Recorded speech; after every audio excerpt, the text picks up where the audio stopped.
সেটা পড়বেন সাহিত্যিক গৌর বৈরাগী, আর একটি অনুগল্প পাঠ হবে, সেটা মুন্সি ফরিদাবাদ থেকে। তো আমরা শুরু করছি। গৌর বৈরাগী পড়বেন ছোট গল্প। হ্যাঁ, আমি সবাইকে আজকে সন্ধ্যায় শুভেচ্ছা জানাচ্ছি। আমাকে বলা হয়েছিল 1100 শব্দের মধ্যে, ওটা বেড়ে একটু 1300-র মতো হয়েছে। ঠিক আছে, এটা আগেই মার্জনা চেয়ে নিচ্ছি। আচ্ছা, গল্পটির নাম হলো দুঃখের কথা। দুঃখের কথা। সাইনবোর্ডটা দেখে থমকে দাঁড়ালো অমিয়। খুব সাউন্ড আসছে কিন্তু খুব। অনেকেই মিউট করে। রমানাথ দা মিউট করেননি, একটু মিউট না করলে কিন্তু হ্যাঁ, না হলে সাউন্ড এসে যাবে। তপন দা মিউট করে দাও বৌমা, মিউট করে দাও।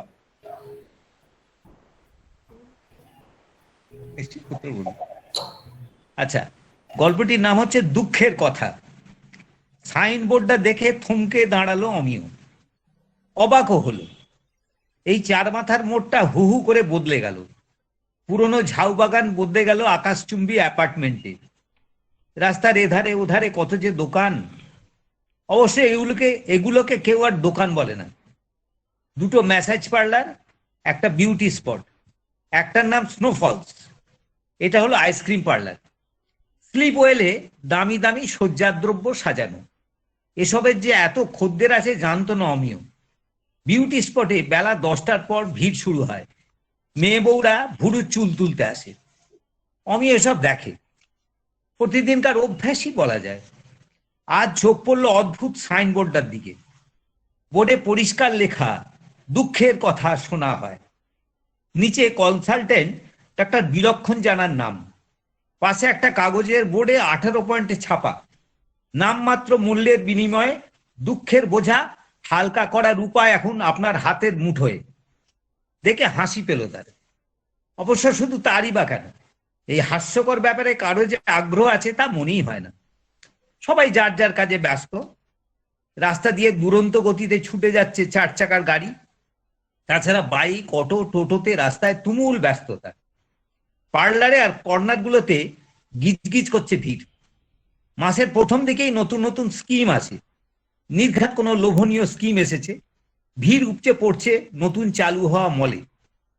এরই মধ্যে প্রায় নিঃসঙ্গ একা দাঁড়িয়ে আছে ননস্টপ। হ্যাঁ, চেম্বারটার নাম ননস্টপ। স্পেস, ফ্রন্ট স্পেস অন্তত 20 ফুট। পুরোটা দামি কাঁচ দিয়ে ঢাকা। তারপরেই নীল পর্দা। হাওয়ায় পর্দা সরে গেলে সুন্দরী রিসেপশনিস্টকে দেখা যাচ্ছে। আবঝা নীল আলোয় যেন অন্য একটা পৃথিবী। বাইরে মেরুন কালার ইউনিফর্ম পরে সিকিউরিটি ছেলেটা একটা মোল্ডেড চেয়ারে বসে আছে, যেন পাথরের মূর্তি। দেহটা স্থির অচঞ্চল। কোন দিকে তাকিয়ে তাও ঠিক বোঝা যাচ্ছে না। কিন্তু অমিয় জানে সামনে গিয়ে দাঁড়ালেই ছেলেটা সঠাৎ দাঁড়িয়ে উঠে তাকে একটা মৃদু হাসি উপহার দিয়ে কাছের দরজা খুলে ধরবে। অবশ্য এক্ষুনি ভেতরে যাবার কোনো ইচ্ছেই নেই তার। কিন্তু ব্যাপারটা কি জানতে খুব আগ্রহ হচ্ছে। এমনটা তো দেখা যায়নি আগে। দুঃখের কথা শোনা হয়। তার জন্য 500 স্কোয়ার ফিটের কাঁচ ঢাকা চেম্বার, ইউনিফর্ম পরা কেতাদুরস্ত সিকিউরিটি, সুন্দরী রিসেপশনিস্ট, ভেতরে না জানি আরো কত কায়দা কানুন। ভেতরে যেতে যে ভয় হবে তা স্বাভাবিক। ভাবতে ভাবতে হয়তো খানিক কাছেই চলে এসেছে সে। ভাবনার ভেতরেই তাকিয়ে ফেলেছে। তাকানো মানে সিকিউরিটি ছেলেটার চোখে চোখ পড়েছে। সেই চোখে যেন আলগা হাসি দেখলো অমিয়। ছেলেটাও যেন বলল, আসুন। এতে করে দূরত্ব কমালো অমিয়। তারপর চাপা গলায় বলল, কোনো কাস্টমার দেখছি না কেন? কাস্টমার বলাটা কি ঠিক হচ্ছে? আলগা করে বলল সিকিউরিটি। তার চাইতে পেশেন্ট বলুন। আমাদের কাছে অবশ্য পেশেন্টই। দুঃখে যাদের মাথায় আকাশ ভেঙে পড়েছে তারা পেশেন্ট ছাড়া কি? তারপরে একটু থেমে বলল, আপনি কি স্যার ভেতরে যাবেন? স্যার? এবার চমকে ওঠার পালা অমিয়র। গায়ে একটা রংচটা পুরনো জামা, লথপথে প্যান্ট, গালে খোঁচা খোঁচা দাড়ি, তোবড়ানো গাল, এসব নিয়েও সে স্যার। তবে কথাটা শুনতে বেশ ভালো লাগলো তার। একেবারে না বলাটা ভালো দেখাবে না, তার বদলে সে মৃদু হাসলো, বললো ইচ্ছে তো আছে, কিন্তু সবটা না জেনে। ছেলেটা যেন মুখিয়েই ছিল, বললো বলুন। ছেলেটা হাসলো। এটা একটা জানার বিষয় নিশ্চয়ই, তবে সেটা নির্ভর করবে আপনি কটা দুঃখ বলবেন তার উপর। কটা দুঃখ মানে, হ্যাঁ আসলে নাম্বার জানতে চাইবে আপনার কাছে। দুটো না তিনটে না চারটে, কটা দুঃখের কথা আপনি শোনাতে চান? এরকম তো ভাবিনি কখনো। এবার থেকে ভাবতে হবে, কেননা যতগুলো দুঃখ সেই অনুযায়ী টাকা। রেটটা হলো পার দুঃখ 200। এর সঙ্গে সময়টাও জড়িয়ে আছে স্যার। একটা দুঃখ কেউ অনন্তকাল ধরে বলে যেতে পারবে না। একটার জন্য সময় নির্দিষ্ট থাকছে আধ ঘন্টা। এবার ঠিক করুন আপনি কটা দুঃখের কথা বলবেন। অবাক হতে হতে অমিয় ভাবছিল, অবশ্য খুব যে বেশি ভাবতে হবে তা নয়। তার তো একটা দুঃখ নয়, অগন্তি দুঃখ নিয়েই তাকে দিন রাত্রি পার করতে হচ্ছে। প্রথমেই মনে পড়ছে পারেখ ব্রাদার্সের কথা। মাস গেলে 6:30 দিত, 10 থেকে 12 ঘন্টা থাকতে হতো পোস্টার গোডাউনে। পান থেকে চুন খসলে খিস্তি ছিল বাঁধা, তো সেটাও 2 মাস হলো বন্ধ। অপরাধ 6:30কে 7 করতে অনুরোধ করেছিল সে। ব্যাস, সঙ্গে সঙ্গে 22 বছরের সম্পর্ক শেষ। দ্বিতীয় দুঃখটা মেয়েকে নিয়ে। বহু কষ্টে চেয়ে চিনতে বিয়ে দিয়েছিল মেয়ের। 2 বছর ধরে প্রায় নিয়মিতই তার কাছে কাতর প্রার্থনা, হয় বাইক না হলে টাকা। এরকমই নাকি কথা ছিল। আমিও কথা রাখতে পারিনি। ইদানিং আমার কাতর প্রার্থনা নয়, মোবাইল মারফত আশঙ্কাও পাঠাচ্ছে মেয়ে। হ্যাঁ, আশঙ্কা। একজন বাবার পক্ষে এ যে কত বড় শোকের। অমিয়র অনেক আশা ছিল, ছেলে নিশান বড় হচ্ছে ক্রমশ, এবার নিশ্চয়ই একটা কিছু জুটিয়ে নেবে। একদিন এসে বলবে, বাবা এবার তোমার ছুটি। সেই নিশান এখন প্রতিদিনই রাত করে বাড়ি ফিরছে, মদে চুর হয়ে থাকছে। তখন তারা স্বামী স্ত্রী অপেক্ষা করে থাকে। নিশান একদিন নিশ্চয়ই এসে হাত তুলবে। কি স্যার, কি ঠিক করলেন? ছেলেটার দিকে চমকে তাকালো অমিয়। তার মানে? বলছি কটা দুঃখের কথা বলবেন তাহলে? ধরুন 4টে। ছেলেটা হাসলো। বেশ, 4টে দিয়ে শুরু করুন তাহলে। তার মানে হলো 2 ঘন্টা। আমিও বলল 800 টাকা। হিসেব মতো তাই হওয়ার কথা। ছেলেটা হাসলো। তবে এই চেম্বারটা কালকেই ওপেন হলো, এখন ইনঅগ্রেশন স্কিম চলছে। আপনি একজন ভাগ্যবান। তার মানে? ওই তো পোস্টারটা দেখুন। ছেলেটা হাত বাড়িয়ে দেখানো লেখাটার দিকে তাকালো আমিও। চেম্বার ওপেনিং এর পর পর 1 সপ্তাহ স্পেশাল ডিসকাউন্ট, একটা শুনলে একটা ফ্রি। ছেলেটা হাসতে হাসতে বলল, 800 টাকার জায়গায় আপনাকে 400 টাকা দিতে হবে, ঠিক আছে? এমন সুযোগের পরও দাঁড়িয়েছিল অমিয়। সে যেন আরো কিছু ভাবছে। কি হলো? ছেলেটা আবার টাকাটা দিল। এই সুযোগটা হাতছাড়া করলে পরে পস্তাতে হবে কিন্তু। বুঝতে পারছি, কিন্তু কিন্তু কি? ওই 400 টাকা আমার কাছে যে অনেক বাবা। মনে হচ্ছে চেম্বারে আমি প্রথম পেশেন্ট। সে কথা ভেবে আরেকটু যদি। আপনি কি বলতে চাইছেন বুঝতে পারছি, কিন্তু ওটা নিয়ে কিছু বলার এখতিয়ার আমার নেই। স্যার যদি কিছু কনসিডার করেন, আপনি সরাসরি ওর সঙ্গেই কথা বলুন বরং। 2, একটা বিলক্ষণ জানা মানুষটা যে এত আন্তরিক তা বোঝা যায়নি। বিরাট বড় চেম্বার, দেওয়ালে রঙিন ছবি, বড় টেবিল, ওপারে গ্লাস টপ, পাশাপাশি 2টো কম্পিউটার, রঙিন ফুল, চারপাশে পাতাবাহারের টপ, ভেতরে এসি ঠান্ডা, সঙ্গে বাতাসে একটা ভারী মিষ্টি গন্ধ। মানুষটি কিন্তু সাদামাটা। তাকে দেখে হাসলেন। হাসিতে কোনো কৃত্রিমতা নেই, বরং কিছু নৈকট্য। আস্তে করে বললেন, বসুন অমিয় বাবু। অমিয় এবার চমকালো, ব্যাপারটা ঠিক বুঝতে পারছে না। এটা দেখেই বোধহয় বিলক্ষণ যেন হাসলেন। বললেন, ইনফরমেশন গুলো জানাটা এমন কিছু অসম্ভব নয়। রিসেপশনে নাম ঠিকানা লেখার সঙ্গে সঙ্গে রিপোর্ট কার্ড আমার টার্মিনালে চলে আসে। আপনার নাম অমিয় সমাদ্দার, বয়স 54, লালবাগান বেলতলায় স্থায়ী বাসস্থান, আপাতত বেকার। 4টে দুঃখের কথা আপনি বলতে চাইছেন, কি ঠিক কিনা? বলা শেষ করে বরাভয় মুদ্রা স্টাইলে ডান হাত তুললেন বিলক্ষণ জানা। ভঙ্গিটা হলো, আপনি নির্ভয়ে বলে যান, আমি অক্লেশে পান করে নেব। কি পান করবেন? না, দুঃখ পান করব। টাকার পরিমাণ কিন্তু 400। নিন, এবার শুরু করুন। হ্যাঁ, শুরু করবো বলেই তো আশা, কিন্তু ওই টাকার ব্যাপারটা একটু। বিলক্ষণ জানা একটুও বিরক্ত হলেন না, বরং কিছু প্রশ্রয় হাসি হাসলেন। তারপর আস্তে করে বললেন, বর্তমানে প্রাইস ইন্ডেক্স বিচারে এই টাকাটা কিন্তু কিছুই নয়। উল্টে আমাদের পরিশ্রমটা কথা যদি ভাবেন। পরিশ্রম মানে দুঃখ শোনার পরিশ্রম বলছেন কি? ঠিক ধরেছেন। আপাত দৃষ্টিতে এর কোনো মূল্যই হয় না, কেন এর পেছনে কোনো খাটনি নেই। কথাটা কিন্তু ভুল। শারীরিক পরিশ্রম হয়তো নেই, ওই যে মন দিয়ে কথাটা, পোস্টারে ওই মন দিয়ে কথাটার নিচে একটা আন্ডারলাইন আছে, দেখেছেন? হ্যাঁ দেখেছি। শব্দ দুটো জানবেন, ভেরি ইম্পর্টেন্ট। দুঃখের কথা তো আপনি অনেককেই বলেন, বন্ধু বান্ধব আত্মীয় স্বজন সবাই শোনে, কিন্তু যাকে মন দিয়ে বলা হয় তেমন করে কেউ শোনে না। কেউ আধখানা শুনে বলে একটু তাড়া আছে পরে শুনবো, কেউ বলে ট্রেন ধরতে হবে এখন চলি, কেউ কেউ আবার বলার মাঝখানে আপনাকে থামিয়ে নিজের দুঃখের কথা বলতে শুরু করে। কাউকে অবশ্য দোষ দিয়ে লাভ নেই, প্রত্যেকের ভেতরে দুঃখ জমে আছে, এক আধটা নয়, শয়ে শয়ে। প্রত্যেকেই চাইছে নিজের নিজের দুঃখের কথা বলে হালকা হতে, কিন্তু শোনার কেউ নেই। এটাকে ভার্জিন ল্যান্ডই বলা যায়। এই এরিয়াটা আমরাই এক্সপ্লোর করছি প্রথমে। অমিয় আস্তে করে বলে, আপনাদের চিন্তাটা নতুন। হ্যাঁ, এদেশেও নতুন। বিলক্ষণ জানা হাসেন। ওদের দেশে কিন্তু বেশ কিছুদিন ধরেই এটা প্র্যাকটিস চলছে। এই বিষয় নিয়ে লেখালেখি কিংবা রিসার্চের কাজও বেশ এগিয়ে গেছে। আমাদের এখানে এই শুরু বলতে পারেন। এর আগে অবশ্য কেউ চেষ্টা করেনি। আসলে কাজটা তো খুব পরিশ্রমের। পরিশ্রমের? হ্যাঁ অমিয়া বাবু, পরিশ্রম তো বটেই। দুঃখের কথা বলতে শুরু করলেই আমার চোখ মুখ দেখে আপনিও টের পাবেন। এই শোনার কাজটার জন্য আমাকে 6 মাসের ট্রেনিং নিতে হয়েছে। তাই? হ্যাঁ তাই। যেমন তেমন শোনা নয়, বেশ মগ্ন হয়ে শোনা, চোখ কান খোলা রেখে শোনা। শুনতে শুনতে খুব দুঃখের জায়গায় আমাকে আহা হা হা হা করে সমবেদনা প্রকাশ করতে হবে। কখনো বলতে হবে ইস, কিন্তু ব্যাপারটা সাজানো মনে হচ্ছে না। সাজানো তো বটেই। বিলক্ষণ জানা আপাতত সিরিয়াস গলায় বললেন, আপনি সিনেমা কি সিরিয়াল নিশ্চয়ই দেখেন। ছবির নায়ক নায়িকার দুঃখে আপনারা কি একবারও চোখে জল আসেনি? সাজানো ঘটনা বলে চোখের জলকে বাইরে আসাটাকে কি আটকে রাখতে পেরেছেন? কথাটা কিন্তু যুক্তি আছে। বিলক্ষণ জানা হাসলেন। প্র্যাকটিক্যাল কাজটা শুরু হলেই দেখবেন মনের মধ্যে চেপে বসা দুঃখ সরে যাচ্ছে, চোখে ঘুম নেমে আসছে, খিদে বাড়ছে, পৃথিবীটাকে আর অসহ্য বলে মনে হচ্ছে না। আর ব্যাপারটার মধ্যে শুধু শ্রাব্যতা নেই, দৃশ্যমানতাও থাকবে। হাত বাড়িয়ে পাশের দেয়ালটা দেখালেন বিলক্ষণ, ছকছকে সাদা দেয়াল। আস্তে করে বললেন, ওটা আসলে দামি স্ক্রিন প্রজেক্টর থেকে ওখানে ছবি পড়বে। দুঃখের অনুষঙ্গ মিলিয়ে ছবিতে কখনো নদীর মৃদুমন্দ স্রোত, কখনো সবুজ অরণ্য, কখনো তুষারাবৃত পর্বত শৃঙ্গ। ছবির সঙ্গে থাকবে ব্যাকগ্রাউন্ড মিউজিক। চিপে ভরা থাকবে রবিশঙ্করের সেতার, হরিপ্রসাদ চৌরাশিয়ার বাঁশি। শুধু সিনক্রোনাইজেশনের কাজটা আমার। শুনতে শুনতে মাথাটা ঝিমঝিম করছিল অমিয়র। বড় ভার হয়ে আছে মাথা। আজ থেকে আর একটা বাড়তি দুঃখ এবার বয়ে যেতে হবে তাকে।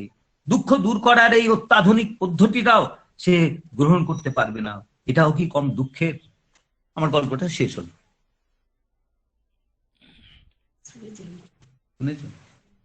বাহ, খুব সুন্দর। আমরা কি অনুগল্পে গিয়ে তারপরে আলোচনা আসবো, না এই গল্পটা নিয়ে আলোচনা হবে?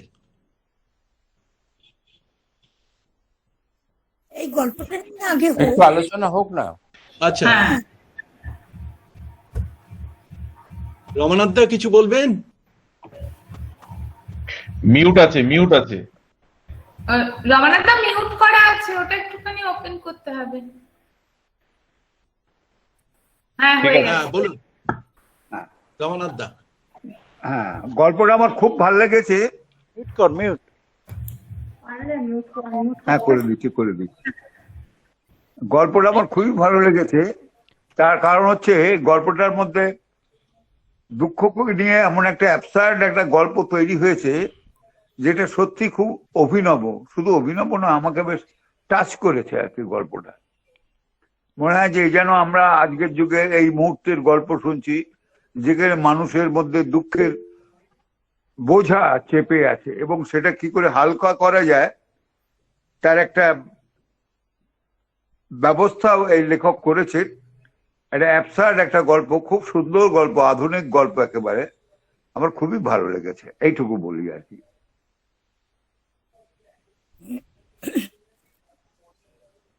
সমীরণ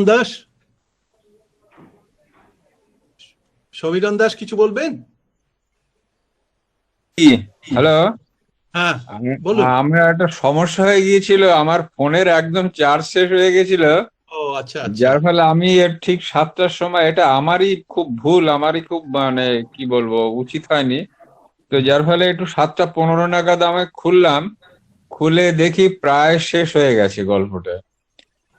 তো যার ফলে আমি এই গল্পটার সম্পর্কে বলতে পারছি না। ঠিক আছে, আমি পরবর্তী গল্প সম্পর্কে নিশ্চয়ই বলবো। আচ্ছা। সমীর দা কিছু বলবেন? সমীর দা? অমিতাভ অমিতাভ কিছু বলতে চাইছি হ্যাঁ, মনে হয়। হ্যাঁ, অমিতাভ দাস। নিশ্চয়ই। হ্যাঁ তপন, হ্যাঁ বলুন। গল্পটা শুনলাম। না, আমার খুব ভালো লেগেছে। মানে কে আমার বলবে কথা বলো বললেন তো আগে। এই কাকলিদি? তপন আমি কি বলবো? কাকলিদি মিউট আছেন? কাকলিদি মিউট আছেন?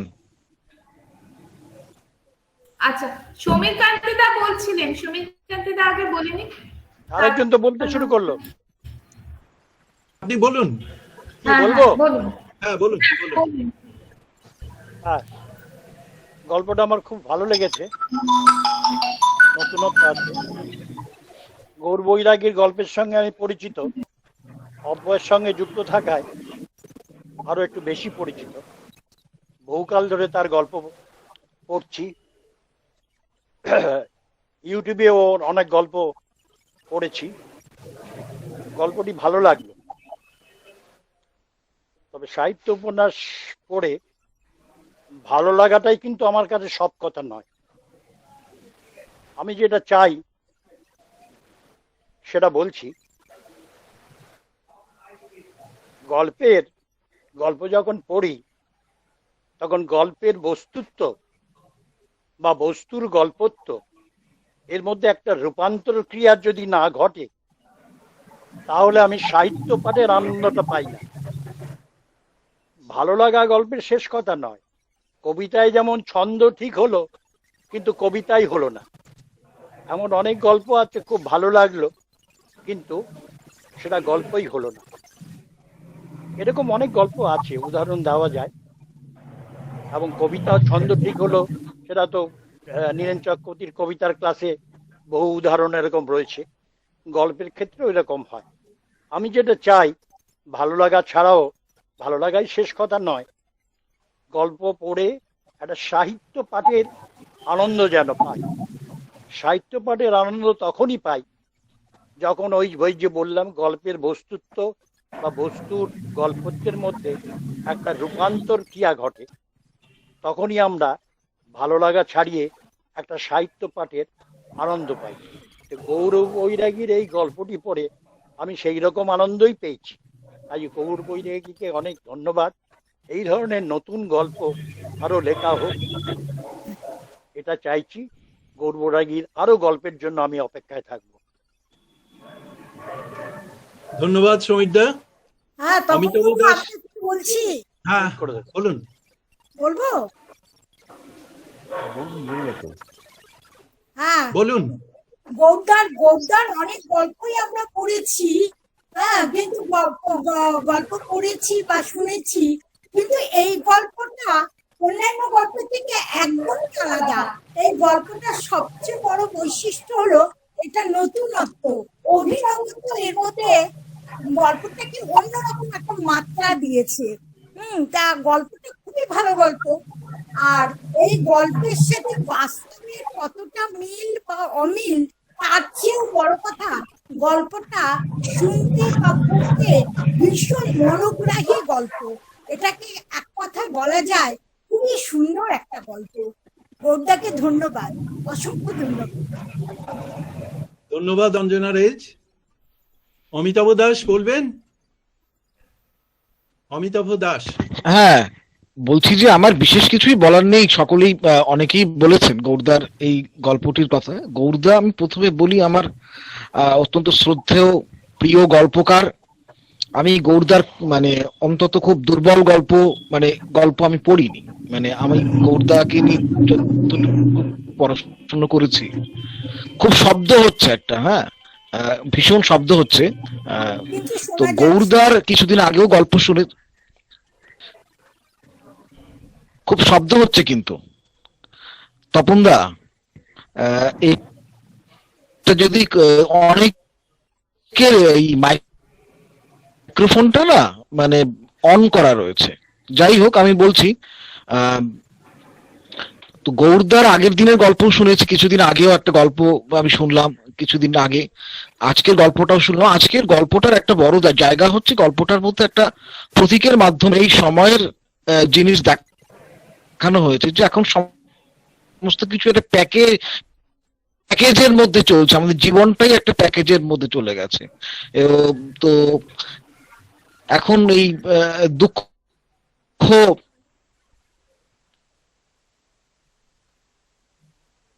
শোনা এবং দুঃখ শোনার উনি যে এক্সপ্রেশন ব্যবহার করেছেন, যে অভিব্যক্তিগুলোর কথা বলেছেন, যে এই এই এই এই সত্যি তো আমরা কেউ কারো দুঃখের কথা শুনতে চাই না, কষ্টের কথা শুনতে চাই না, জানতে চাই না। বিশেষ করে যারা বয়স্ক মানুষ, তাদেরকে সঙ্গ দিই না, সময় দিই না। শুধু তাই নয়, আমরা যে কিসের জন্য ছুটছি আমরা নিজেরাই কেউ জানি না। এই গল্পটার মধ্যে একটা অন্য জায়গা গৌরদা দেখাতে চেয়েছেন। কিছু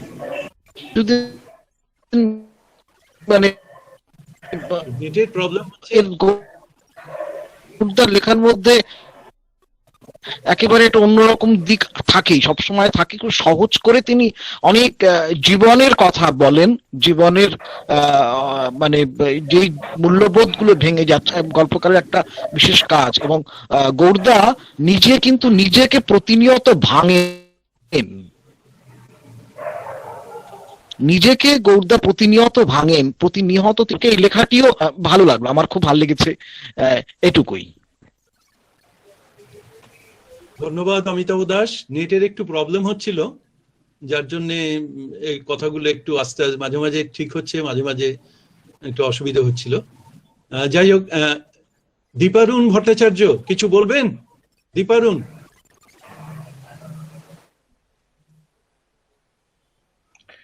হ্যাঁ, আমার এটা বলার প্রথম কথা হচ্ছে যে কোনো একটা অ্যাবস্ট্রাক্ট জিনিস দিয়ে কোনো একটা জীবনের কথা বললে আমার বেশ ভালো লাগে। তো ওই মাঝে একটা এরকম গল্প শুনেছিলাম যে ছেলেমেয়েরা বাইরে আছে, তারা বিজয়ার পরে প্রণাম করতে পারছে না বলে একটা এরকম সার্ভিস সেন্টার চালু হয়েছে, যারা গিয়ে প্রণাম করে আসবে।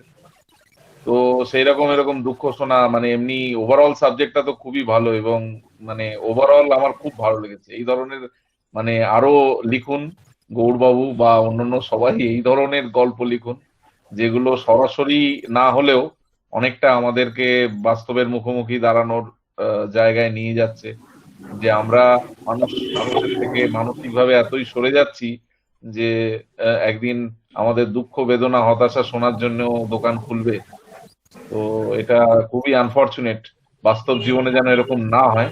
গল্পকার হিসাবে উনি যথেষ্ট, আমি বলবো যে মুন্সিয়ানার সঙ্গে ব্যাপারটা আইডেন্টিফাই করেছেন এবং আমাদের শোনালেন। অনেক ধন্যবাদ।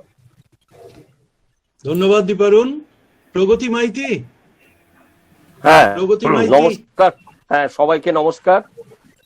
প্রথম কথা বলি, গৌরদা আমার খুব প্রিয় গল্পকার, বহুদিনের পরিচিতি। উনি যখন স্টেট ইলেকট্রিসিটি বোর্ডে চাকরি করতেন তখন থেকেই পরিচিতি। প্রথম কথা হচ্ছে গল্পটা শুরুটাই একেবারে অত্যন্ত আধুনিক। আর আমার একটা গল্প আছে সাইনবোর্ড, সেই সাইনবোর্ডের সঙ্গে দুঃখের কথা গল্পের একটা অদ্ভুত মিল আমরা খুঁজে পাচ্ছি। আর এই গল্পের ভাষায় কখনো কখনো একটা কবিতার মতো ভাষা, যেমন প্রত্যেকের ভেতরে দুঃখ জমে আছে শয়ে শয়ে। এই যে ভাষার ব্যবহার মানে এত অদ্ভুত, কোথাও কোথাও আমি মনে করি, আমার মনে হয়েছে যেন তিনি কবিতা লিখছেন। আর রমানাথ দা তো বলেইছেন যে অ্যাবসার্ড গল্প, এই অ্যাবসার্ড গল্পটাকে লিখে উত্তরণ ঘটানো, এটা কিন্তু চারটিখানি কথা নয়, যেটা গৌরদা করতে পেরেছেন। আর বিলক্ষণ জানার এই বিচিত্র পেশা, এটা হচ্ছে গল্পের মূল বিষয়।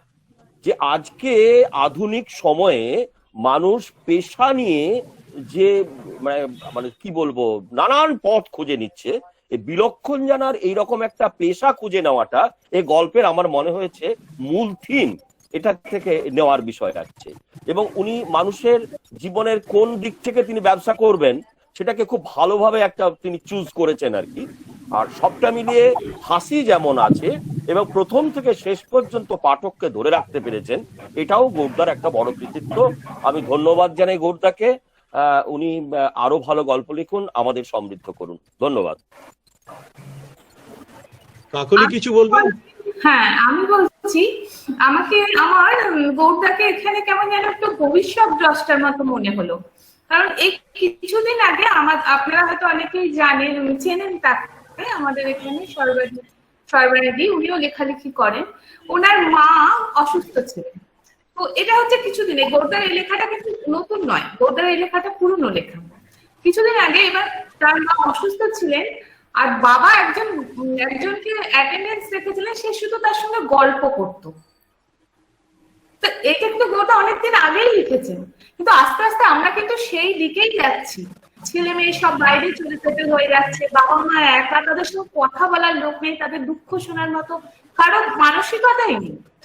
তো জানি না, হয়তো সেই দিন খুব তাড়াতাড়ি এগিয়ে আসছে। আমরা তো লেখকরা যারা আছেন তারা তো আমাদের ভবিষ্যৎটা দেখান যে এইরকম আসছে। আর তাতে অনেক এখনকার গৌরদার এটা পড়ে অনেক ইয়াং জেনারেশন যারা চাকরি পাচ্ছে না, এরকম একটা বিজনেস খুলতেই পারে, খোলার একটা ভালো রাস্তা উনি দেখিয়ে দিলেন যে এইরকম একটা বিজনেস শুরু করা যেতে পারে। ধন্যবাদ গৌরদা, খুব ভালো লেগেছে গল্পটা। ধন্যবাদ কাকলি। তারক রেজ কিছু বলবেন? তারক রেজ। হ্যাঁ, গল্প সম্পর্কে তো সবই প্রায় বলা হয়ে গেছে। গৌরদার এরকম ধরনের গল্প আমি পড়েছি। গৌরদার আর একটা বৈশিষ্ট্য হচ্ছে যে গল্পের সাবজেক্ট গুলোকে অদ্ভুত ভাবে বেছে নেন, যেটা আমরা অনেকেই পারি না। গল্প লিখতে বসেই ভাবি কি লিখবো। আমার মনে হয় যেন অনেকে ভাবতেই হয় না, অটোমেটিক যেন চলে আসে। আর সবচেয়ে বড় কথা, ছোট গল্পে বিশেষ করে যদি গতি না থাকে তাহলে সেটাকে গল্পের জায়গায় আনা যায় না। এবং আমরা দেখেছি গৌরদার গল্পে অত্যন্ত গতি আছে এবং পাঠককে যেন সে হাত ধরে টেনে নিয়ে যাচ্ছেন। উনি এমনি হাত ধরে নিয়ে যাচ্ছেন না, টেনেই নিয়ে যাচ্ছেন। এবার টানতে টানতে নিয়ে যেতে যেতে এমন একটা জায়গায় গিয়ে দাঁড় করিয়ে দিচ্ছেন যে সেই জায়গাটাতে থেকে আমরা অদ্ভুত একটা পরিবেশ তৈরি হচ্ছে, যেটা আমরা প্রথম থেকে ভাবতেও পারিনি। তবে এটাও ঠিক যে গল্পটার মধ্যে আধুনিকতা আছে ভীষণভাবে। এই আধুনিক এখন যে দুঃখের যে বোঝা চলছে, এবং আমরা তো আরো বেশি বুঝতে পারছি এই 20 সালেতে যে কতটা দুঃখ চেপে বসতে পারে, এবং সেই দুঃখটাকে শোনবার জন্য কেউ অপেক্ষা করে আছে, দুঃখটাকে শোনবার জন্য। এইটি ভাবলেই নিজেদের খুব শিহরিত লাগে। এই পর্যন্তই আমার। ধন্যবাদ তারক রেজ। সুজাতা কর কিছু বলবেন? সুজাতা কর। নমস্কার, হ্যাঁ, শুভ সন্ধ্যা। হ্যাঁ, আমি তো এবার নিয়ে দুবার এই গল্পের আসরে আসলাম। তো এর আগের গল্পগুলো দারুণ ভালো ছিল, আমাকে ভীষণভাবে ছুঁয়েছিল। আজকে ওনার গল্প আমি এর আগে শুনিনি, আজকে আমি প্রথম শুনলাম। তো যেটা আমার মনে হলো সব থেকে বড় যেটা, যে গল্পের বিষয়টা ভীষণভাবে আধুনিক। মানে এতটা ভাবনা এভাবে যে দুঃখের জন্য কোনো একটা জায়গায় যাওয়া যেতে পারে, সেখানে দুঃখকে শেয়ার করা যেতে পারে, যে নিজের লোক না তার সঙ্গে শেয়ার করব, এবং তার পরিবর্তে তিনি খালি আহা উহু বলবেন এবং সেইটুকু পাওয়ার জন্য যাওয়া, এই ব্যাপারটাই আমার কাছে খুব অভিনব মনে হয়েছে। এবং এটা আমি সত্যি গল্পটা শুনে খুব অভিভূত হয়েছি। ধন্যবাদ সুজাতা। তপনদা কিছু বলবেন? তপন বন্দ্যোপাধ্যায়। হ্যাঁ, বলি। গল্পটা তো খুব মন দিয়ে শুনলাম। রমানাথ দা যেটা বললেন যে অ্যাবসার্ড গল্প, আমার তো মনে হলো সুজাতা কর যেটা বলছে সেটা ঠিক, রিয়েলিটির গল্প এটা, এর মধ্যে অ্যাবসার্ডিটি নেই। এবং প্রত্যেকেই গল্প, আমাদের প্রত্যেকের মনে দুঃখ থাকে, আমরা অবশ্যই এই দুঃখটাকে কম্পার্টমেন্টালি করে দিই। কিন্তু এখানে গৌরের গল্প শুনে মনে হলো যে আমরা এখন থেকে ভাবতে আরম্ভ করবো যে আমাদের কটা দুঃখ আর কি, 1 2 3 4 করে এটা আমরা ভাববো। আর আমি যেটা মনে হচ্ছিল যে এই যে বিলক্ষণ জানা, তার সঙ্গে আমি নিজেকে আইডেন্টিফাই করছি, কারণ আমার যে চাকরি, সারা জীবন ধরে লোকে দুঃখ শুনে এসেছে আর কি, সেই ভিডিও থাকার থেকে আরম্ভ করে ভোরবেলা 6টার সময় কড়া নাড়ছে, হ্যাঁ এসে হাজির হলো আমার এই সমস্যা, আমার এই দুঃখ, আর রাত্রে 11টার সময় শুতে যাবো তখন একজন হাজির হচ্ছে। এই যে 36 বছরের চাকরি, এ তো পুরোটাই আমার এই বিলক্ষণ যারা ভূমিকা আমার, এবং সেটা বুদ্ধি করে লিখে ফেলেছে আর কি। আর ভালোই গল্প, প্রত্যেকই গল্প এরকম দুঃখ সবারই আছে, সেটা একটু অন্যভাবে বেশ অদ্ভুত ভাবে গৌড় লিখেছে। গৌড়কে ধন্যবাদ। গৌড় এর আগে আমি অনেক গল্প পড়েছি, গৌড়কে নতুন নতুন বিষয় ভাবতে পারে আর কি। আমাকে একটা ভূতের গল্প দিয়েছিল, সেটা পলাশ বলে ছেলেটার নাম, সেটা পলাশ কিন্তু সেটা লাশ হয়ে গেল, মানে অদ্ভুত এই যে মিলিয়েছিল। আমি গল্পটা পড়ে মনে হলো যে দুর্দান্ত গল্প, সেটা কি পলাশ থেকে লাশ হয়ে যাওয়া আর কি। যাই হোক, এই গল্পটা খুব ভালো লাগলো। গৌরকে ধন্যবাদ। ধন্যবাদ তপনদা। বলবেন কি গল্পটার বিষয়ে? ঠিক আছে, আমরা তাহলে এবারে অনুগল্পে চলে যেতে পারি। এবারে অনুগল্প পাঠ করবে শুভাশিস পন্সী। শুভাশিস। আমার দুটো ছোট গল্প আছে। কারো একটা গাড়ি যাওয়ার শব্দ খুব শোনা যাচ্ছে, বারবার বাইক টাইক যাচ্ছে কোথা থেকে।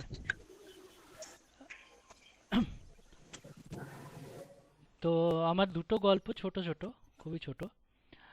প্রথম গল্পের নাম হচ্ছে চাঁদের দেশে। আমি পড়ছি।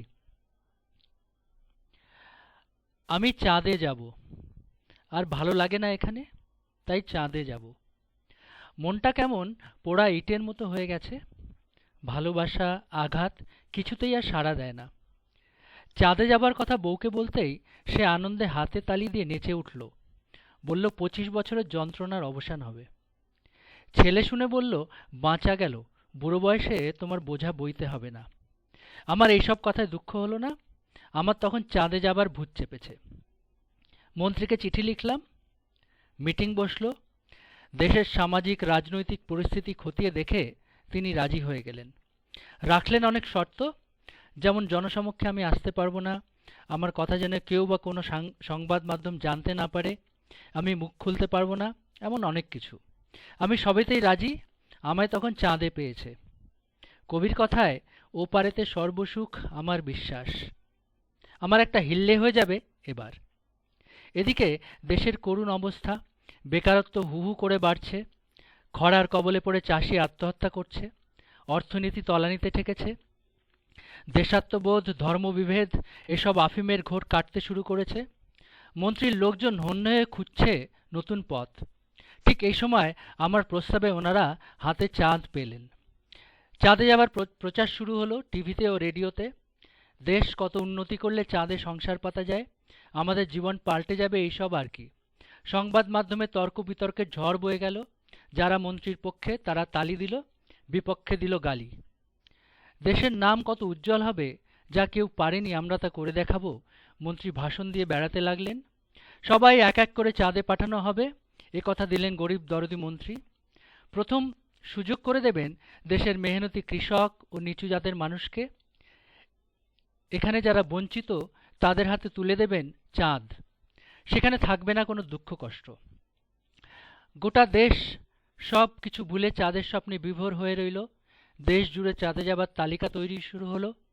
যত দরিদ্র বঞ্চিত বেকার মেহনতি মানুষ রোদে জলে পুড়ে লাইনে দাঁড়িয়ে নাম লেখালো। একদিন সত্যিই সেদিন এলো। ঠিক হলো আগামী পূর্ণিমার রাতে সবাইকে চাঁদে পৌঁছে দেয়া হবে। সেই মতো আমরা যারা চাঁদ পাবার আশায় মশগুল, পূর্ণিমার রাতে রওনা দিলাম।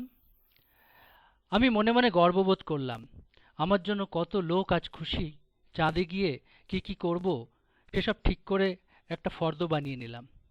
আমাদের দলটিকে গাড়ি করে বহু উঁচু এক পাহাড়ের চূড়ার উপরে নিয়ে যাওয়া হলো। আমরা সবাই লাইন করে দাঁড়ালাম। মাথার ওপর ঝলমল করছে চাঁদ। আমাদের নিচে দেখতে বলা হলো। দেখলাম নিচেও সেই চাঁদ। বলা হলো ওপরের চাঁদ নকল, নিচেরটি আসল। এক এক করে নিচে চাঁদে ঝাঁপ দিতে বলা হলো। আমরা এক এক করে ঝাঁপ দিলাম। আমি এখন চাঁদে বসে লিখি। এবার ছোট দ্বিতীয় গল্পটি পড়ব। হ্যাঁ পড়ো। আমি আর লাস্ট লাইনটা আরেকবার বলো তো একটু। লাস্ট লাইনটা হচ্ছে, হুম, আমি এখন চাঁদে বসে লিখি। লিখি, আচ্ছা ঠিক আছে। দ্বিতীয় গল্পের নাম মতি। স্ত্রীর মৃত্যুর পর মনিরামের সহায় কেবল মতি। মাতৃহীন মতিকে বোতলের দুধ খাইয়ে অনেক কষ্টে বড় করেছে মনিরাম। একমাত্র ছেলে শহরে দিনমজুরের কাজ করে। ভোর হতে না হতেই মনিরাম মতিকে নিয়ে বেরিয়ে পড়ে। পাশের গ্রামে এক দূর আত্মীয়ের বাড়িতে মতিকে রেখে শহরে যাবে। রাতে ছেলের দুর্ঘটনার খবর পাওয়ার পর ঘুমোতে পারিনি সারা রাত। কাল দশেরার রাবণ জ্বলবে, পরের দিন ঈদ। এই উৎসবের সময় একটু আয়ের সুযোগ হয়। সেসব ভাবতে ভাবতে হাঁটতে থাকে মনিরাম ও মতি। হঠাৎ ফাঁকা মাঠের কাছে কিছু লোক ছুটে আসে, মতিকে কবজা করে, মনিরামের দাড়ি ধরে টেনে রাস্তায় ফেলে এলোপাথারি কিল চল লাথি চালাতে থাকে। ঘটনার আকস্মিকতায় দুজনেই অবাক হয়ে যায়। নির্বাক মতি দেখে মনিরামের নিস্তেজ দেহ ধীরে ধীরে মাটিতে লুটিয়ে পড়তে। মতির দুচোখ বেয়ে জলের ধারে নামে। মতির ভাষা নেই প্রতিবাদের, তবুও চেষ্টা করে, গলা ছেড়ে ডাক দেয় হাম্বা বলে।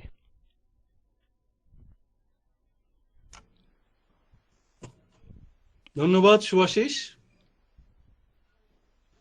রমানাথ দা কিছু বলবেন গল্পের বিষয়ে? দুটো গল্প, একটু আনমিউট করতে হবে রমানাথ দা। শোনা যাচ্ছে না রমানাথ দা? মিউট করা আছে। মিউট করা আছে, হ্যাঁ ঠিক আছে। আচ্ছা ঠিক আছে। দুটো গল্পই আমার ভালো লেগেছে। চাঁদ নিয়ে যে গল্পটা তৈরি হয়েছে সেটা খুবই সুন্দর, এবং এটাও এক ধরনের একটা অ্যাবসার্ড গল্প, খুবই ভালো গল্প। এখানে লেখকের কল্পনা শক্তি যে ব্যবহার করেছেন সেটা আমাকে চমৎকৃত করেছে। সবচেয়ে বড় কথা হচ্ছে দ্বিতীয় গল্পটা খুব ভালো, খুবই সুন্দর। যেটা খুব বলবার ব্যাপার, যেটা হচ্ছে দুটো গল্পেরই ভাষা এত সহজ সরল আন্তরিক যে বলবার মতো। আমার মনে হয় গল্পের ভাষা যত সহজ হবে সরল হবে ততই ভালো। গল্পটা, প্রথম গল্পটা পড়লে আমাকে খুব স্পর্শ করে গল্পটা। সত্যি চাঁদ তো আমাদের একটা স্বপ্ন হয়ে আছে না, আমরা সবাই তো চাঁদেই যেতে চাই। এই যুগ যুগ ধরে মানুষের এই স্বপ্ন, সেই স্বপ্নটাকে খুব সুন্দর করে ব্যবহার করা হয়েছে। দ্বিতীয় গল্পটা খুব ভালো, সুন্দর গল্প, তবে চাঁদনি গল্পটা আমার আরো বেশি ভালো লেগেছে। আমি আগে সুভাষের গল্প পড়িনি, এই প্রথম শুনলাম। আমি তার ক্ষমতা দেখে বিস্মিত হচ্ছি যে অনুগল্প রচনায় তার এরকম একটা ক্ষমতা সত্যি আমাকে খুব মুগ্ধ করেছে একেবারে। ঠিক আছে, ধন্যবাদ রমানাথ দা। তপন দা কিছু বলবেন? দুটো গল্পই শুনলাম। প্রথম গল্পটা কিন্তু অনবদ্য, এটা একটা দারুণ স্যাটায়ার গল্প। যে মন্ত্রীরা এরকম অনেক তো আমাদের প্রতিশ্রুতি দিয়ে যান আর কি, এবং এটা হচ্ছে চাঁদে পৌঁছে দেওয়া আর কি। আর চাঁদে পৌঁছে দিলেন অবশ্য, সেটা হচ্ছে ওই নিচের যে চাঁদ সেখানে, এবং সেখানে বসে লিখছে। অর্থাৎ এই যে স্যাটায়ার, এই স্যাটায়ারটা খুব খুব তীব্র আর কি। সমকালীন যেসব ঘটনা ঘটছে সেই তুলনায় সুভাষিস খুব খুব ভালো গল্প লিখেছে। আমিও রমনাথের মতো বলছি যে আমিও এর আগে গল্প শুনিনি বা পড়িনি, গল্পটা কিন্তু খুব ভালো গল্প। পরের গল্পটা আমার অতটা ইয়ে মনে হয়নি, কিন্তু এই যে মতিকে একটা মানে গরু সে কথা বলছে বা তার চোখ দিয়ে দেখানো হচ্ছে, এটা একটা নতুনত্ব আছে যে তার চোখ দিয়ে ঘটনাটা দেখানো হলো আর কি।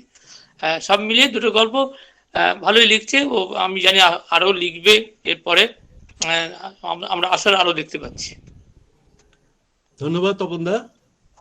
প্রগতি মাইতি কিছু বলবেন? প্রগতি মাইতি। হ্যাঁ, বলছি। প্রথম কথা হচ্ছে শুভাশিস মুন্সিকে আমার অসংখ্য ধন্যবাদ। দুটো গল্পই আমার খুব ভালো লেগেছে। আমার দুই অগ্রজ কথাকার রমানাথ রায় এবং তপন বন্দ্যোপাধ্যায় দুজনে এই বিষয়ে অলরেডি বলেছেন। তবে প্রথম গল্পে অবশ্যই চমকপ্রদ বিষয়, খুবই ভালো লেগেছে, নিঃসন্দেহে ভালো লেগেছে। তবে আমি লেখককে অনুরোধ করব যে কিছু অতি কথন থেকে যাওয়ার ফলে কিছু মন্তব্য অর্থাৎ কিছু লেখকের কথা এর মধ্যে ইম্পোজড করা হয়েছে, যার জন্য গল্পের মেদটা বেড়ে গেছে। এই গল্পের মেদটাকে যদি একটু কমানো যেত প্রথম গল্পে, আমি মনে করি প্রথম গল্পটি এই সময়ের একটি শ্রেষ্ঠ অনুগল্পের মর্যাদা পেতে পারত। কিন্তু লেখক কিছু কিছু কথা যেগুলো গল্পের মধ্যে আসার কোনো প্রয়োজন ছিল না, সেগুলো আনতে গিয়ে শব্দ সংখ্যাও বেড়ে গেল এবং গল্পের কিছু কিছু মর্যাদা ক্ষুণ্ণ হলো বলে আমার মনে হয়েছে। তা সত্ত্বেও বলবো যে গল্পের যে নতুন অভিনব বিষয় এবং যেভাবে তার শেষ উত্তরণ ঘটলো আমার কাছে ভীষণ ভীষণ ভালো লেগেছে। দ্বিতীয় গল্পটাও ভালো লেগেছে এবং দ্বিতীয় গল্পটা শব্দ সংখ্যার বিচারে সার্থক অনুগল্প হয়ে উঠেছে। আপাতত এটুকুই। ধন্যবাদ প্রগতি মাইতি। তারক রেজ কিছু বলবেন? প্রথম গল্পটা নিয়েই বলি, সবাই বলে দিয়েছেন। প্রথম গল্পটা সত্যি খুব আকর্ষণীয় একটা গল্প হয়েছে। আর এই গল্পটার সবচেয়ে যেটা মূল ভিত্তি আমার মনে হয়েছে, একটা অদ্ভুত দর্শন আছে, যে দর্শনটা গল্পটাকে আরো বেশি সমৃদ্ধ করেছে। এইটুকু পরিসরের মধ্যে এরকম একটা দর্শন, যে আর একটা দ্বিতীয় চাঁদ আছে এবং সেটা নিচে অদ্ভুত একটা তৈরি করেছে, একটা দৃষ্টিভঙ্গি তৈরি করেছে আমাদের প্রত্যেকের। খুবই ভালো লাগলো গল্পটা। প্রথম গল্পটা সত্যি আদর্শই। তবে যেটা প্রগতি বললো যে একটু মেদ একটু কোথাও কোথাও একটু বেশি হয়ে গেছে, সেটা হয়তো হয়েছে, গল্পের টানে খানিকটা মেদ বেশি হয়ে গেছে। সেইটুকু যদি বর্জন করা যেত তাহলে সত্যিই গল্পটা একটা অনন্য গল্প হয়ে যেত, অনেক অনুগল্পের মধ্যে একটা সেরা গল্প হয়ে যেত। এইটুকুই আমার বলা। ধন্যবাদ তারক রেজ। সমীরণ দাস। সমীরণ দাস। হ্যাঁ, শুনতে পাচ্ছেন? শোনা যাচ্ছে? বলুন। আমি গল্প দুটো মন দিয়ে শুনলাম। তো শুনতে শুনতে প্রথমেই আমি একটু চমকে গেলাম। এই কারণে চমকে গেলাম, এটা কিন্তু ভালো লাগার জন্য চমকে গেলাম।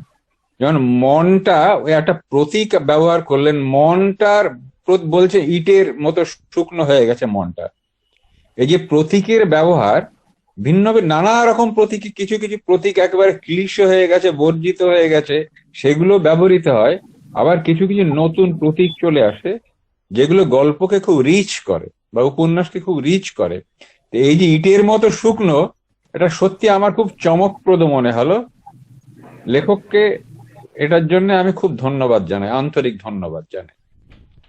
দ্বিতীয়ত যেটা বলছি, যে ওই প্রথম গল্পটা সম্পর্কে বলছি, এই গল্পটা একটা ইলুশন অ্যান্ড রিয়ালিটির সংঘাতের গল্প আমার যেটা মনে হয়েছে।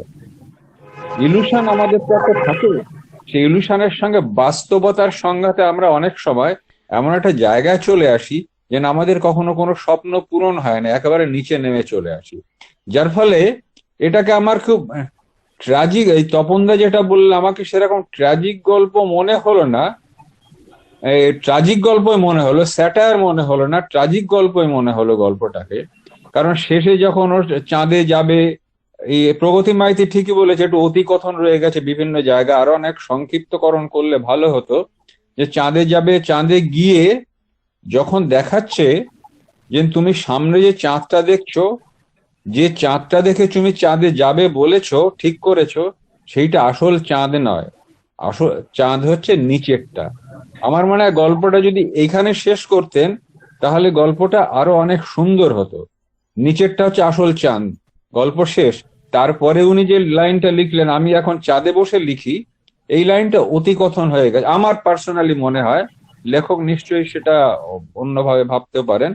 আমার মনে হয় এই কিছু কিছু অতিকথন যদি বর্জিত হয়, প্রগতি মাইতি যেটা বললেন, আমার মনে হয় গল্পটা আরো অনেক জোরালো হবে আরো অনেক শক্ত ভিতের ওপর দাঁড়াবে, আরো অনেক বেশি পেনিট্রেটিং হবে, পাঠককে আর কি খুব আলোড়িত করতে পারবে আর কি।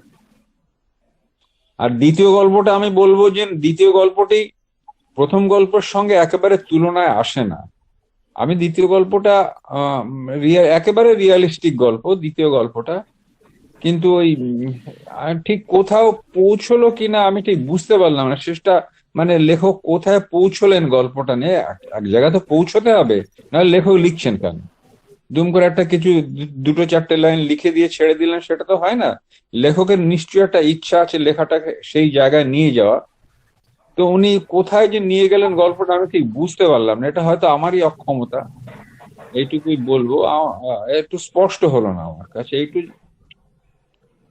শ্রোতা হিসেবে, পাঠক হিসেবে এইটুকু আমি সুন্দর ডিসকাশন, সুন্দর আলোচনা। আমি এবারে আছেন অমিতাভ দাস।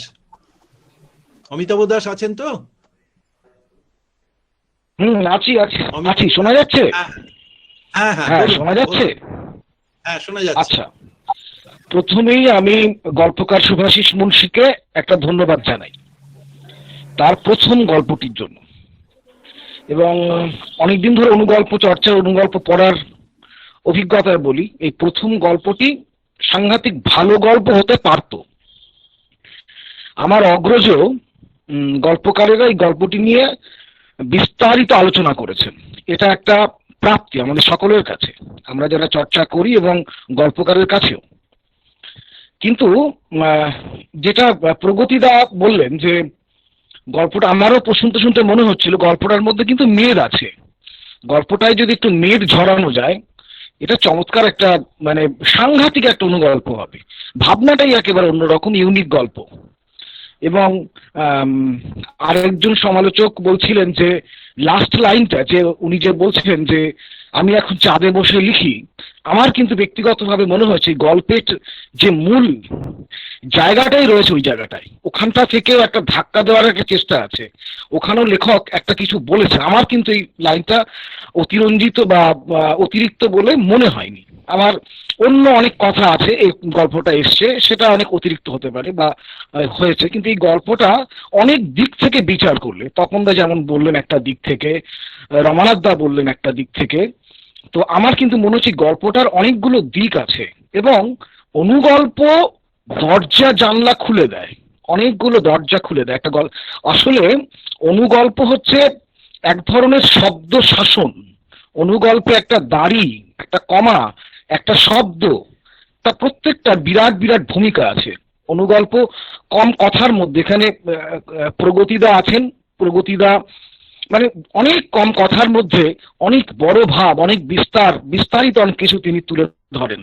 এবং সেটাই হচ্ছে আমাদের যারা অনুগল্প চর্চা করি, অনুগল্পের একটা কাজও বটে। এবারে দ্বিতীয় গল্পটার কথা বলি। প্রথম গল্পটি যেই মার্গের গল্প, যে উচ্চতায় পৌঁছেছিল প্রথম গল্পটা, দ্বিতীয় গল্পটা কিন্তু সেই উচ্চতায় পৌঁছয়নি। আমার পূর্ববর্তী সমালোচক সমীরণ বাবু একদম ঠিক কথাই বলেছেন। আমার ক্ষেত্রে মনে হয়েছে গল্পটা কিন্তু আমিও বুঝিনি গল্পকার কি বলতে চাইলেন। গল্পকার কিছু তো একটা প্রতিস্থাপিত করতে চান, কিছু বলতে চান। এই জায়গাটায় মানে আমার মনে হয় কাটা ছেঁড়ার প্রয়োজন আছে বা ভাবনার প্রয়োজন আছে। এই যে, তবে হ্যাঁ, এই যে মতিকে যেভাবে উনি উপস্থাপিত করতে চেয়েছেন, এখানটায় প্রয়োজন ছিল, এখানটায় একটু মানে বিস্তারের প্রয়োজন ছিল এবং আরো বোধহয় কিছু বলার ছিল। সেটা উনি তৈরি, ওনার মতো করে নিশ্চয়ই পরবর্তীকালে ভাববেন বা করবেন। আমার কিন্তু মনে হয়েছে যে উচ্চতার গল্প প্রথম গল্পটা হয়েছে, সেই উচ্চতাকে কিন্তু এই দ্বিতীয় গল্পটা ছুঁতে পারেনি। যদিও সাহিত্য কর্মের সব লেখা তো একই রকম হবে এমন নয়, কোনো গল্প পাঠকের কাছে বিরাট উচ্চতায় পৌঁছে যায়, কোনো লেখা হয়তো সেখানে পৌঁছতে পারে না। কিন্তু অনুগল্পে শব্দ একটা খুব বড় বিষয় এবং তাকে শাসন করাটাও একটা খুব বড় বিষয়। তো আমি খুব মানে চমকিত হয়েছি এই শুভাশিস বাবুর এই প্রথম গল্পটি পড়ে। উনি আরো অনুগল্প চর্চা করুন, আরো তার গল্প শুনতে চাই। নমস্কার। ধন্যবাদ অমিতাভ। আমরা দীপারুনকে এবারে একটু অনুরোধ করছি। দীপারুন কিছু বলবে? হ্যাঁ, আমার দীপারুন ভট্টাচার্য। দুটো কথা বলি। সুভাষিসদার এই চাঁদ গল্পটা আমি প্রথম উনি শুনিয়েছিলেন দুর্গাপুজোর সময় বা কালী পুজোর সময়, তো তখনই ভালো লেগেছিল। আর দ্বিতীয় গল্পটা নিয়ে বলি। দ্বিতীয় গল্পটা সুভাষিসদা যেটা লিখেছেন সেটা একটা বাস্তব বিষয়। আসলে এই কাউ স্লটার এবং এই ব্যাপারটা বর্তমান সরকারের আন্ডারে এখন জায়গাটা এরকম জায়গায় গেছে। আমি একটা আলোচনায় শুনলাম, সেখানে বললেন যে এতে সব থেকে বেশি যারা ক্ষতিগ্রস্ত হচ্ছে মানুষের পরে তারা হচ্ছে গরু। এরকম ভাবে চলতে থাকলে একটা সময় কেউ এখন আর গরু রাখছে না। একটা সময় ভারতবর্ষ গরু শূন্য হয়ে যাবে যদি এরকম ভাবে গরুকে প্রোটেক্ট করা হয়, কারণ কোনো কৃষক আর গরু রাখবে না আগামী দিনে। তো সেই ব্যাপারটাকে যে উনি গল্পের মধ্যে তুলেছেন, এটা খুব মানে আমি বলবো যে উল্লেখযোগ্য, এবং এই ধরনের লেখা আরো হওয়া উচিত। আফটার অল চাঁদ গল্পটা তো অসাধারণ। এটা তো মানে মেঘ ঝরানোর ব্যাপার, যেটা প্রগতি মাইতিদা বলেছেন সেটা একটু যথার্থভাবে বলেছেন, যে আর একটু ছোট করে আসা উচিত ছিল। আদারওয়াইজ গল্পটা তো অসাধারণ। এইটুকুই বললাম। ধন্যবাদ দীপারুন। কাকলি কিছু বলবেন? কাকলি দেবনাথ।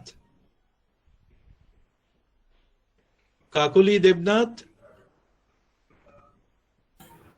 হ্যাঁ, আমি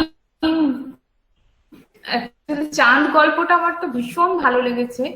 মনে হচ্ছে যেন সুভাষিসদা খানিকটা আমাদের বর্তমান সমাজ ব্যবস্থাকেও এর মধ্যে দিয়ে তুলে ধরতে চেষ্টা করেছেন, যে আমাদের যারা রাজনৈতিক নেতারা আছেন বা সবসময়, শুধু এখনকার নয়, যখন প্রাইম মিনিস্টার হোক, চিফ মিনিস্টার হোক, প্রত্যেকেই দেখেছি যখনই কোনো সমস্যা হয় সেই সমস্যাটার থেকে নিজেদেরকে সরিয়ে রাখতে সাধারণ মানুষকে এই ধরনের কিছু আইওয়াস হোক, ভাওতা হোক, বা এই ধরনের কিছু একটা এমন জিনিস দেখাতে চান যাতে সবাই ওইটা নিয়ে ব্যস্ত হয়ে পড়ি আমরা।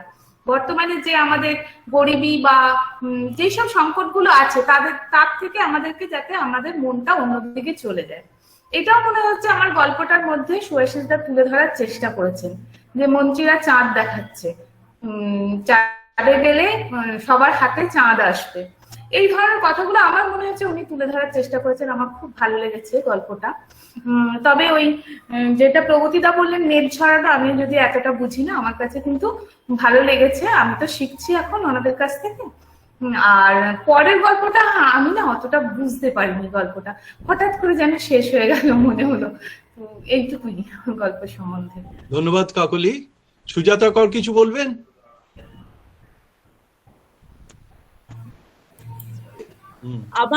আমার দুটো গল্পই খুব ভালো লেগেছে। প্রথম গল্পটা তো সবাই আলোচনাই করলেন যে একেবারে অন্যরকম ধরনের একটা গল্প, সুতরাং সেটা তো ভালো বটেই, সেটাকে নিয়ে বলবার মতন আর কিছু নেই। আর সবাই অত্যন্ত বিস্তারিতভাবেই আলোচনা করলেন, সেই জন্য নতুন করে কিছু বলার নেই। তবে পরের গল্পটা নিয়ে আমি একটা বলতে পারি, একজন পশুপ্রেমিক হিসাবে গল্পটা কিন্তু আমার ভালো লেগেছে। গল্পটার মধ্যে যে পশুর সঙ্গে মানুষের যে একটা আত্মিক যোগাযোগ গড়ে ওঠে অনেকদিন একসঙ্গে থাকলে, বা দুজন প্রভু এবং কি বলবো পেট এবং তার যে পালক, তার মধ্যে যে একটা আত্মিক সম্পর্ক গড়ে ওঠে এবং সেটা যে খুব বাস্তব, সেটা আমার কেন যেন মনে হয়েছে উনি তুলে ধরতে চেয়েছে। এই ব্যাপারটা আমাকে খুব ছুঁয়ে গেছে। আমার সেই জন্য দুটো গল্পই খুব ভালো লেগেছে। ধন্যবাদ সুজাতা। সমীরদা কিছু বলবেন? বিশ্বাস, যদিও গলার সমস্যা আছে সমীরদার আজকে। সমীরদা, সমীরকান্তি বিশ্বাস। হ্যাঁ, আমি তো শুয়ে পড়েছি শরীর খারাপ বলে। হ্যাঁ, আমি আর কিছু বলছি না। শুয়ে বলুন।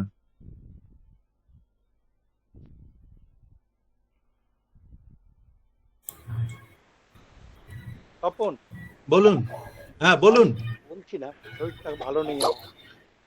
হ্যাঁ, আচ্ছা, আমি বলছিলাম যারা পাঠ করেছেন তারা কি কিছু বলতে পারবেন না? নাহলে আমরা গৌরদার মন্তব্য একটু শুনতাম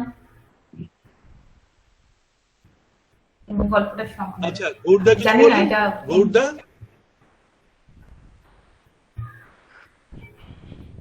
হ্যাঁ, এই সুযোগটা থাকা উচিত, লেখক তার মতামতটা দেবেন, এইটা থাকলে বোধহয় ভালো হয়। মিউট করে দিন। হ্যাঁ, হ্যালো। হ্যাঁ হ্যাঁ, গৌরদা বলুন। লেখক তার নিজের লেখার সম্পর্কে মতামত একদমই দেওয়া উচিত নয়। মতামত তাই তো, দেওয়া তাই মানেই তো। হচ্ছে তার ফেলিওর। মানে আমি 7 পাতা লিখে বোঝাতে পারিনি, আর আমি 10 পাতা বলে বোঝাতে পারবো না, অতএব আমি ওইদিকে নেই, ওটা ফেলিওর। তবে এই না, না, না, গল্পটির ক্ষেত্রে আমার একটু, আপনার লেখা নয়, আমি সুভাষিসদার লেখাটা সম্বন্ধে হ্যাঁ, যদি কিছু বলেন। সুভাষিসদার গল্প নিয়েই বলছি। আমাকে তারও যেন মনে হলো উনি বললেন যে ওনার মতামত আর কি। না, তা নয়, এটা চাঁদের দেশের কথাটা আর কি একটুখানি বলি আর কি। গল্পটা ভালো, সবাই বলেছেন, আমিও বলছি। চাঁদ তো আমাদের কাছে সেই শৈশব থেকে আমরা চাঁদ দেখছি, এবং শৈশব থেকে আমাদের যে যে গল্পকথা রূপকথা আমাদের শরীরের ভেতর, মনের ভেতর জমা হয়ে যাচ্ছে চাঁদকে নিয়ে। এবং চাঁদ হচ্ছে সৌন্দর্যের প্রতীক, চাঁদ হচ্ছে সম্ভারের প্রতীক, অর্থাৎ আমার সচ্ছলতার প্রতীক। তো শুধু আমি চাঁদে যাব না, আমি বলতে আমরা সবাই চাঁদে যাব। এটা তো আমাদের আকাঙ্ক্ষার একটা জায়গা, আমরা সবাই মিলে চাঁদে যাব, এরকম একটা আমরা ভাবি, একটা সৌন্দর্যমণ্ডিত একটা জায়গায় যাব, আমার আকাঙ্ক্ষার নিবৃত্তির একটা জায়গায় যাব, ইত্যাদি ইত্যাদি। কিন্তু এই এই যে ঘটনা তা নয়, ঘটনা আমাকে এই লোভটাও দেখায়। আমাদের ভেতরে যে এই আকাঙ্ক্ষা, এই আকাঙ্ক্ষার প্রতি আমাদের একটা লোভও দেখায় এই সমাজ ব্যবস্থা। যদি রাজনৈতিক ব্যাপারটা বলি, সেটাও রাজনীতিবিদরাও আমাদের লোভ দেখায়, চলো আমি তোমাকে চাঁদে নিয়ে যাব, এই লোভটা দেখায়, এই স্বপ্ন দেখায়। এই স্বপ্ন দেখতে দেখতে আমরা হয়তো বড় হই, এবং তারপরে আমাদের ওইভাবে যাবার ইচ্ছে হয়। দল বেঁধে, গল্পের মধ্যে এইভাবেই এসছে, দল বেঁধে আমরা পাহাড় চূড়ায় গেছি, পাহাড় চূড়া থেকে কাছে তো চাঁদটা, এবং তখন নিশ্চিত একটা প্রাপ্তির জন্যই দেখা যায় যে চাঁদটা পৃথিবীতেও আছে, চাঁদ একটা, শুধু আকাশে নেই। এবং এখান থেকে দুটো অর্থ আমার মনে হয়েছে। একটা হচ্ছে, যারা আমাকে প্রলোভিত করে নিয়ে যাচ্ছে তারা আসলে আমাকে ফেলে দিচ্ছে, মৃত্যুর দিকে ঠেলে দিচ্ছে, পৃথিবীতে ফেলে দিচ্ছে সে। তারপরে সেখানে আমি লিখছি, সেটা তো একটা অন্য ব্যাপার। কিন্তু আমার যে লোভী করে আমাকে নিয়ে যাওয়ার, তার পরিণাম হচ্ছে আমার মৃত্যু। আবার এটাও হতে পারে যে আমি রিয়েলিটিটা উপলব্ধি করলাম, বা আমি বুঝতে পারলাম চাঁদ তো সত্যি এখানে আছে। এবং লেখক একটা কথা বলেছেন এখানে, এবার চাঁদে বসে লিখি, অর্থাৎ এতদিন উনি ভাবতেন যে চাঁদটা বুঝি আকাশই আছে, এই পৃথিবীতে চাঁদ নেই। এবার তিনি আবিষ্কার করলেন, মেনে নিলেন যে হ্যাঁ, চাঁদটা এই পৃথিবীতেই আছে, তাহলে এখানে বসে লিখবো না কেন? আমার মনে হয়েছে এইরকম একটা মানে আমরা করতে পারি। উনি কি ভেবে করেছেন জানি না, কিন্তু আমি পাঠক হিসেবে এরকম ভাবতে পারি। এটা দ্বিতীয় গল্পটা আমার তত ভালো লাগেনি। ঠিক আছে, এইটুকু। আমি তবুও এই লেখা ভালো লাগার জন্য সুভাষিসকে আমার ধন্যবাদ জানাই। ধন্যবাদ গৌরদা। আমরা তাহলে প্রায় শেষ পর্যায়ে চলে এসেছি, বোধহয় আর কারোর কিছু বলার নেই বোধহয়। তো আজকে আমরা বোধহয় এখানেই শেষ করতে পারি। সবাই ভালো থাকবেন, শুভরাত্রি। শুভরাত্রি। শুভরাত্রি। শুভরাত্রি। শুভরাত্রি।